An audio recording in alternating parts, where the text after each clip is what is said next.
Hello les abonnés, j'espère que vous allez bien. Bienvenue dans cette nouvelle vidéo, toujours dans le thème de décoration de Umrah. Je fais ça parce que j'aimerais partager ça avec vous en même temps que je le prépare. C'est pour ma copine d'enfance et sa petite famille.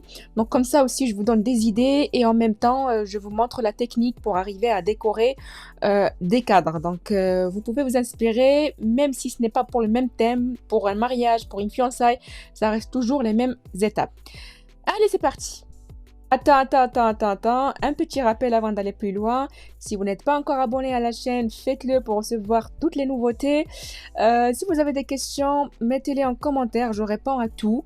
Et likez et partagez. Voilà, c'est tout. Allez, let's go.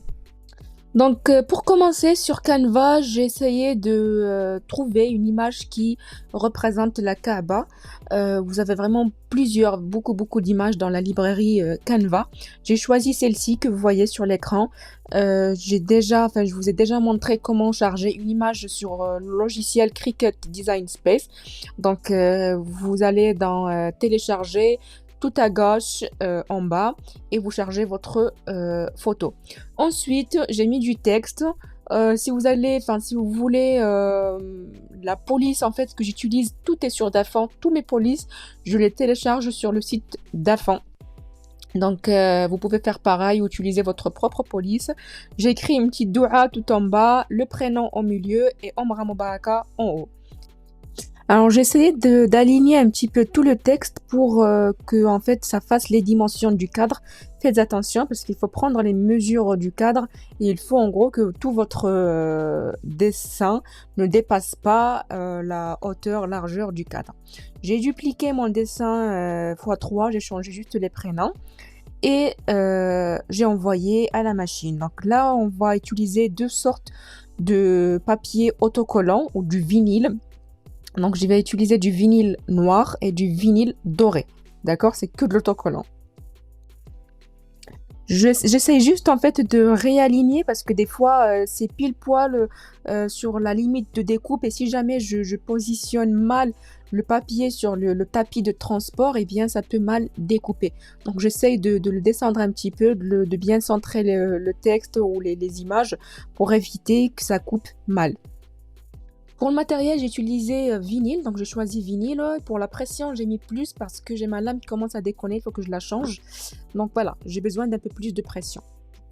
Je n'ai pas filmé la partie où la machine fait la découpe, donc je l'ai fait quasi sur toutes mes vidéos. Vous pouvez revenir sur celle d'avant pour si vous voulez voir exactement à quoi ça ressemble la machine Cricut ou autre.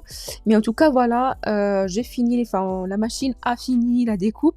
Maintenant, je suis à l'étape de l'échenillage où j'enlève tout l'excès, toutes les parties de vinyle qui m'intéressent pas, que je vais pas coller. Et je commence à positionner le vinyle sur le cadre. Voilà. Donc maintenant, je vais prendre ma feuille de transport. Donc pour déplacer l'écriture ou le dessin du papier au cadre. J'ai passé juste un petit rouleau pour enlever s'il y a de la poussière ou autre pour bien nettoyer le verre du cadre.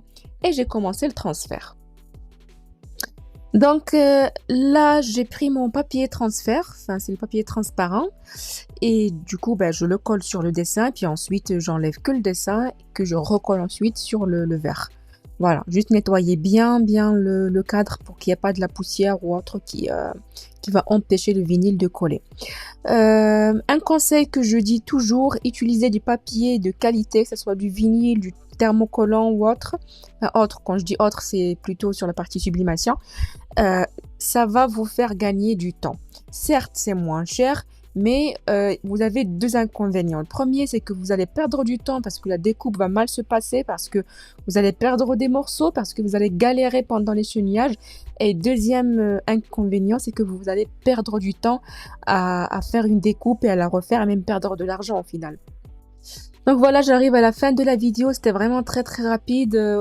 Franchement, ça rend très beau, surtout le cadre doré comme ça, c'est très joli. Vous pouvez les utiliser pour faire des cadres pour votre table de fiançailles avec les bougies, pour par exemple un mariage, pour un anniversaire Voilà, donc c'est une très très belle idée.